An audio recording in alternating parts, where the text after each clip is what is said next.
안녕하십니까. 독서하는 마라토너 박종필입니다. 자, 이곳 롯데월드타워 앞에서 출발하면서 촬영하겠습니다. 화이팅! 자, 롯데월드타워를 보여드리겠습니다. 123층 555m 높이 기준 세계 5위 규모 OECD 국가 38개 회원국 중에서는 가장 높은 빌딩 롯데월드타워를 촬영하고 있습니다. 자, 이곳 롯데월드타워에서 출발하면서 촬영을 계속하도록 하겠습니다. 출발!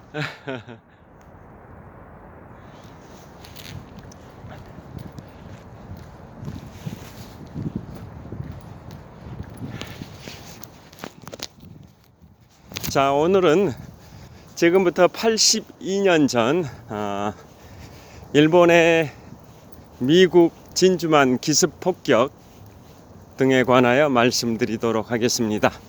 자, 현재 시각은 2023년 12월 7일 새벽 6시 36분 정도 됐습니다. 지금부터 82년 전인 1941년 12월 7일에 일본의 해군 가미가제 특공대가 미국의 하와이 오하우 섬의 진주만을 기습 폭격해서 2차 세계대전의 일부인 태평양 전쟁이 발발이 됐습니다. 자, 2차 세계대전은 그보다 약 2년 앞선 1939년 9월 1일 독일이 폴란드를 침공하면서 2차 세계대전의 유럽 전선이 개전이 됐는데요. 그 당시에 미국의 해군 함정이나 민간 선박이 독일의 무제한 잠수함 작전인 유보트라는 잠수함에 의해서 일본의 해군 선박, 민간인 선박이 침몰되는 상황에서도 2차 세계대전에 미국이 참전하진 않았었습니다. 왜 그랬냐면 제1차 세계대전에서 미국이 참전해서 많은 피해를 당했기 때문에 그 이후에 이른바 중립법, 즉 전쟁 참가를 함부로 해서는 안 된다라는 중립법이 발효가 되면서 미국은 제2차 세계대전 초기에는 참전하진 않았었는데요. 그런데 2차 세계대전 개전 시점으로부터 약 2년 정도 지난 1941년 12월 7일에 일본의 가미가제 특공대가 미국의 하와이 오하우 섬에 진주만을 기습 폭격을 하면서 다음 날인 12월 8일에 미국의 당시 대통령인 32대 대통령 프랭클린 루즈벨트 대통령이 의회에서 연설을 하게 됩니다. 전쟁에 참가할 수 있도록, 즉 미국이 일본을 상대로 선전포고를 할 수 있도록 미국 의회가 승인해달라라는 취지의 연설을 하는데요. 그 당시에 Remember December 7, 즉 12월 7일을 기억하자라는 Remember December 7이라는 말이 엄청나게 유행을 했습니다. 또는 Remember Pearl Harbor, 진주만을 기억하라 라는 취지의 포스터도 굉장히 유명했는데요. 그 당시 일본이 미국에 대하여 선전포고도 없이 진주만을 기습 폭격해서 미국의 함정이 18척, 미국의 전투기가 188대, 총 200대 정도의 미국의 군함 및 전투기가 파괴가 됐었습니다. 그리고 인명피해는 약 2,400명 정도의 사망자가 발생이 됐습니다. 자, 일본의 진주만 기습 폭격으로 인해 가지고 사망자만 해서 약 2,400명이 발생이 된 반면에 미국의 사망자는 약 2,400명인데요. 그에 반해서 일본의 사망자는 불과 64명밖에 안 됐습니다. 자, 송파구청 앞 지하 보도를 건너고 있습니다. 자, 미국의 사망자는 2,400명 정도가 발생이 됐는데요. 그에 반해서 일본군의 사망자는 불과 64명밖에 발생하지 않을 정도로 일본이 미국을 기습 폭격해서 미국의 사망자가 엄청나게 발생이 됐습니다. 그래서 그 당시에 미국의 청년들은 일본에 대해서 분노하면서 자진 입대율이 90% 이상이 될 정도로 청년들이 일본을 상대로 싸우는 미군의 자원 입대가 쇄도했었습니다. 자, 그리고 진주만 기습 폭격이 12월 7일이었고요. 그 다음 날인 12월 8일에 미국이 일본을 상대로 선전포고를 했고, 또 3일 후인 12월 11일에는 미국이 독일을 상대로도 선전포고를 했습니다. 그래서 드디어 2차 세계대전 유럽전선이 개전된 때로부터 약 2년 정도가 지난, 정확하게는 2년 3개월이 지난 1941년 12월 8일에 미국은 2차 세계대전에 참전을 하게 됩니다. 그 전까지는 2차 세계대전 유럽전선이 2년 3개월 동안 전개되고 있었음에도 불구하고 미국이 유럽전선에 참전하지 않으니까 영국이 연합국의 대표 국가로서 굉장히 고전을 했었는데요. 이제 드디어 2차 세계대전 개전 2년 3개월 만에 미국이 세계 최강 국가, 미국이 제2차 세계대전 유럽전선에 참전함에 따라서 영국군은 굉장히 큰 힘을 얻었습니다.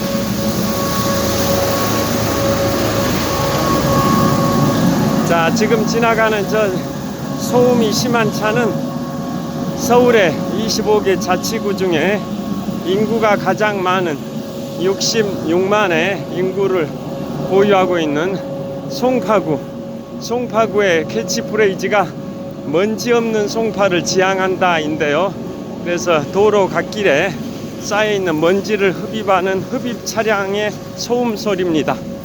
자, 그래서 이제 드디어 미국이 2차 세계대전 유럽전선에 참전하니까 그 당시까지 유럽전선에서 연합국을 주도했던 영국의 제61대 총리 윈스턴 처칠이 대환영을 했습니다.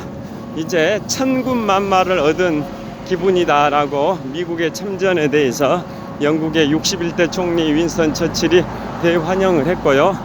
또 반대로 자, 일본이 태평양 전선에서 미국을 상대로 싸우게 되고, 또 독일, 이탈리아와 함께 일본이 연합국의 반대 세력인 추축국의 일원이 되니까 독일의 아돌프 히틀러는 이런 말을 했습니다. 일본의 참전에 대해서 3000년 동안 한 번도 정복당하지 않은 일본이 2차 세계대전에 독일, 이탈리아와 같은 추축국의 일원이 돼서 정말 천군만마를 얻은 기분이다, 그런 말을 했습니다. 그러니까 유럽전선에서 2차 세계대전 전범 국가인 독일에 대항해서 영국이 고군분투를 하고 있는 상황에서 미국이 2차 세계대전에 참전하니까 영국군이 대환영을 했듯이 반대로 독일 입장에서도 태평양 전쟁에서 일본이 미국과 싸우게 되니까 일본은 이제 독일과 한 배를 타게 된 거죠. 그래서 독일의 아돌프 히틀러도 일본의 참전에 대해서 3000년 동안 정복당하지 않은 일본이 추축국의 일원이 돼서 한 배를 타게 돼서 정말 천군만마를 얻은 느낌이다. 뭐 그런 취지의 얘기를 했었습니다. 여하튼 그런 식으로 해서 2차 세계대전이 개전이 됐는데요. 자, 2차 세계대전 초기에는 일본의 해군력이 압도했었습니다. 그런데 왜 지금부터 82년 전 1941년 12월 7일에 일본이 미국을 기습 폭격했냐, 그 배경이 또 중요한데요. 그 이유는 일본은 자, 군국주의, 군대가 최고다, 군대가 이끄는 그런, 군대가 통치하는 그런 나라를 뭐 군국주의라고 하지 않습니까? 그 당시에 도조 히데키, 군국주의의 최선봉에 선 도조 히데키 수상이 있었고요. 그 다음에 일본의 해군의 총사령관은 야마모토 이소로쿠 제독입니다. 야마모토 이소로쿠 제독이 일본의 해군을 이끄는 해군의 총사령관이었는데요. 그 당시 군국주의의 최선봉에 섰던 도조 히데키 일본 수상은 전쟁 지상주의자입니다. 모든 것은 외교와 협상이 아닌 전쟁을 통해서 끝장을 보겠다라는 그러한 전쟁 지상주의자가 바로 일본의 도조 히데키 수상인데요. 자, 그래서 다수의 일본 정치인들은 세계 최강국가 미국과의 전면전은 승산이 없으니까 협상 외교를 통해서 풀자라고 한 반면에 도조 히데키 수상은 도조 히데키 수상은 외교 협상이 아닌 전쟁을 통해서 풀어야 된다라는 그러한 강경한 군국주의자였던 겁니다.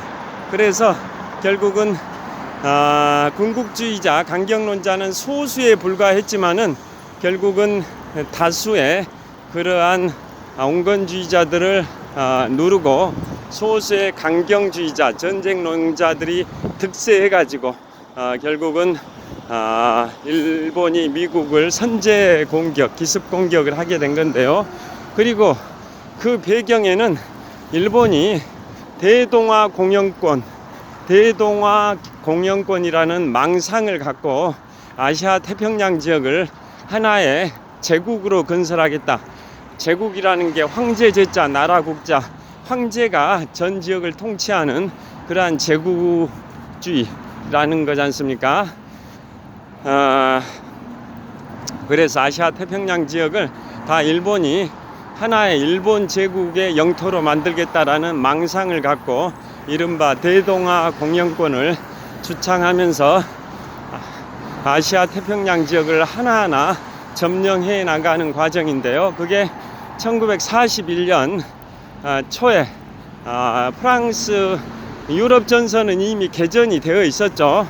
자, 1939년 9월 1일 2차 세계대전의 유럽 전선은 개전이 되어 있어서 유럽 각 국가들이 아시아 태평양 지역에 많은 식민지를 가지고 있었는데요.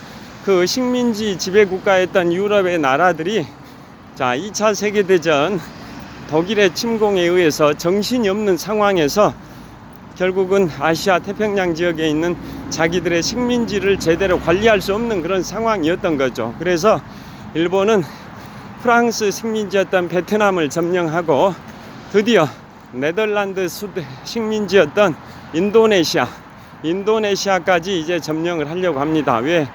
왜냐? 인도네시아는 석유라는 자원이 있습니다. 자, 전쟁을 수행하려면은 가장 중요한 게 군수물자인데요.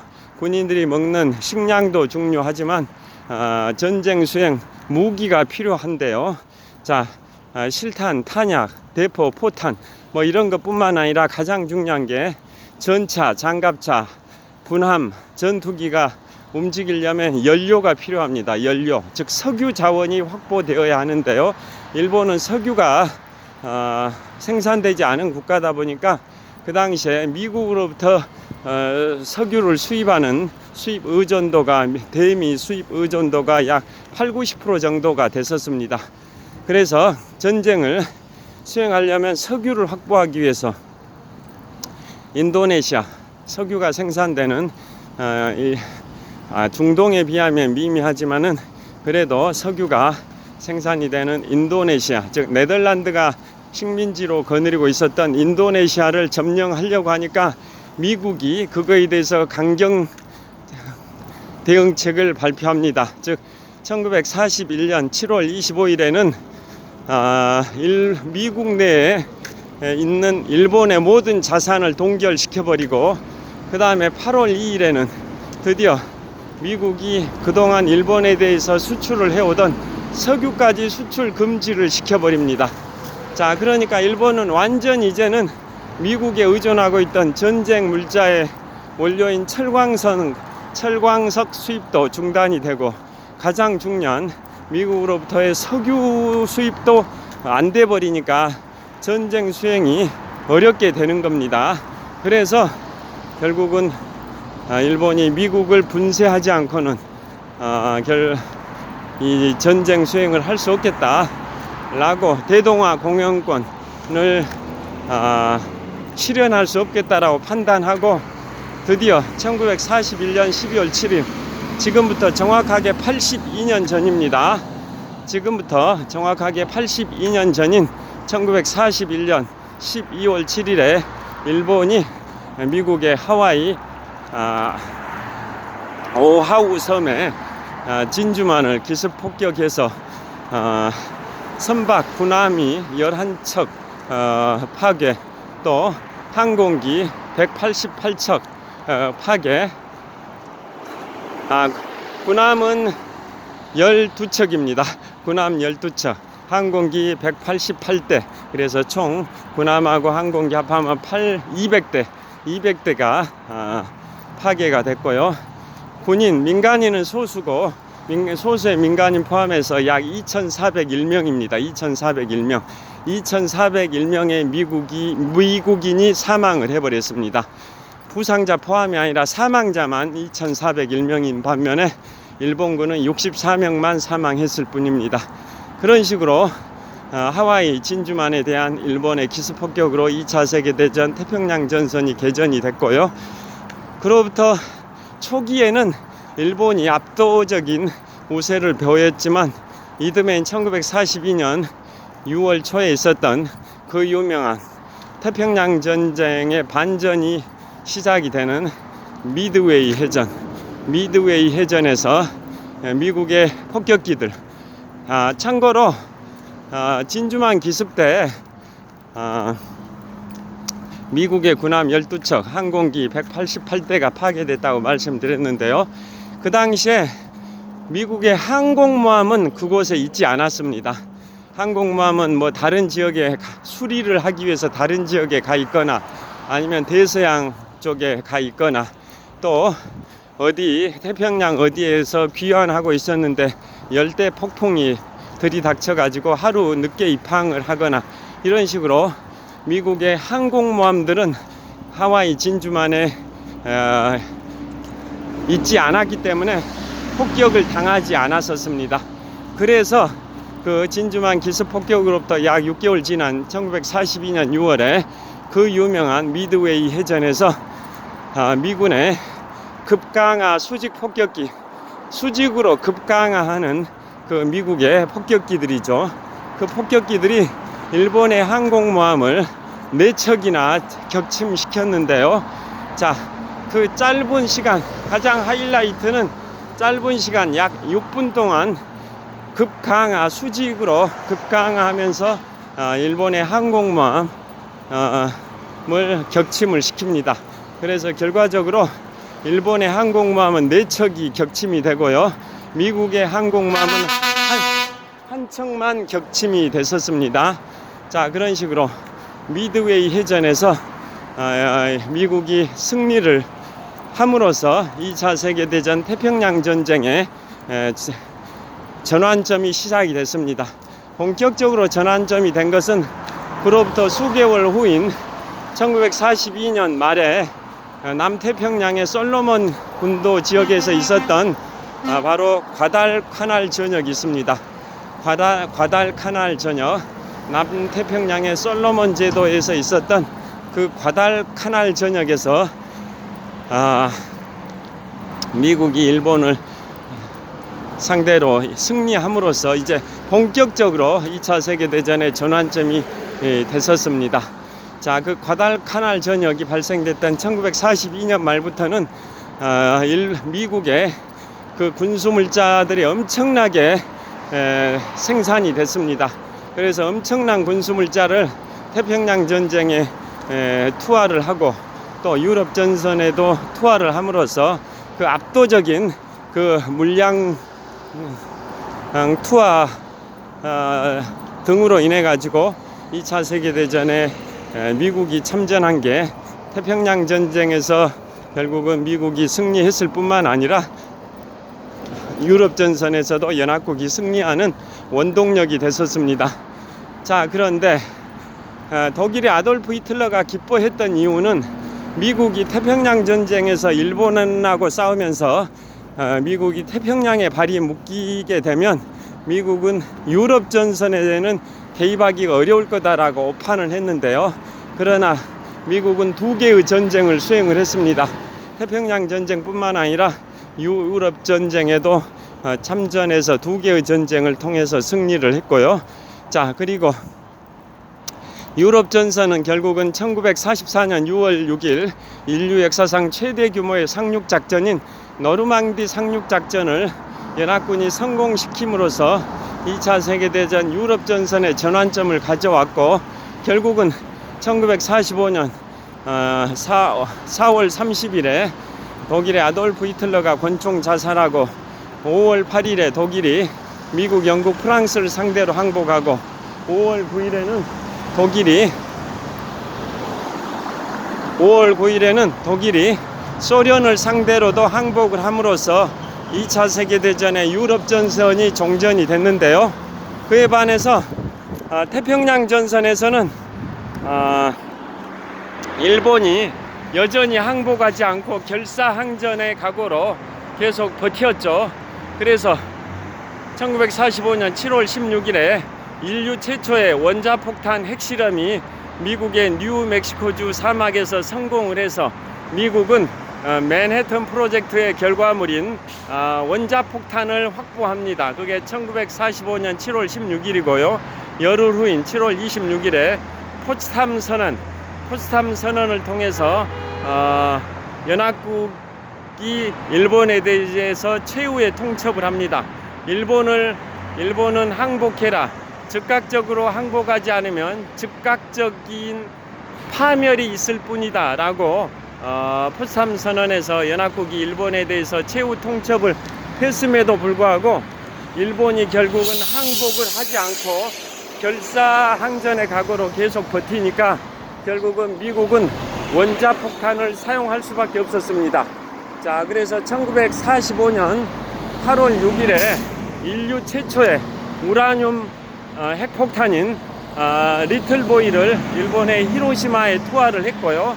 그래도 항복하지 않으니까 3일 후인 8월 9일에는 인류 최초의 플루토늄 핵폭탄. 자, 그러니까 포츠담 선언 1945년 7월 26일 포츠담 선언에도 불구하고 최후 통첩에도 불구하고 일본이 항복하지 않으니까 1945년 8월 6일에는 일본의 히로시마에 인류 최초의 우라늄 핵폭탄인 리틀보이를 투하했고, 그래도 항복하지 않으니까 3일 후인 8월 9일에는 인류 최초의 플루토늄 핵폭탄인 펜맨을 나가사키에 투하를 하니까 그때 비로소 6일이 지난 8월 15일에 일본이 항복을 함으로써 2차 세계대전의 태평양 전선도 종전이 되는 그러한 역사가 있는데요. 자, 그래서 일본은 인류 역사상 최초로 핵폭탄의 피폭 국가입니다. 자, 인류 역사상 유일하게 전무후무하게 유일하게 핵폭탄의 피폭 핵폭탄의 폭격을 받은 나라가 일본이 유일합니다. 일본은 1945년 8월 6일에 히로시마, 8월 9일에 나가사키에 원자폭탄이 투하돼서 인류 역사상 전무후무하게 유일하게 핵폭탄의 폭격을 받은 유일한 피폭 국가라는 오명을 안게 된 그 시작점이 바로 지금부터 82년 전인 1941년 12월 7일에 일본의 미국 하와이 오하우 섬의 진주만 기습 폭격으로부터 시작이 됐습니다. 자, 제가 지금부터 약 9개월 전인 2023년 3월 6일에 인문학서적 죄송합니다. 제가 지금까지 인문학서적을 5권 출간했는데요. 지금부터 9개월 전인 2023년 3월 6일에 인문학서적 4번째 작품으로 제2차 세계대전을 출간을 했는데요. 거기에 나온 내용들을 제가 요약해서 말씀을 드리고 있습니다. 자, 그래서 오늘 2차 세계대전 태평양 전쟁의 시작이 됐던 지금부터 82년 전 1941년 12월 7일에 일본의 하와이 진주만 기습 폭격 등에 관하여 말씀을 드렸습니다. 자, 현재 시각은 2023년 12월 7일 목요일 아침 7시 5분 정도 됐습니다. 유쾌, 상쾌, 통쾌한 하루 되시길 빌겠습니다. 시청해 주셔서 감사합니다. 화이팅! 자, 횡단보도 건너고 있습니다. 이곳은 풍납사거리입니다. 풍납사거리. 자, 좋은 하루 되십시오. 감사합니다.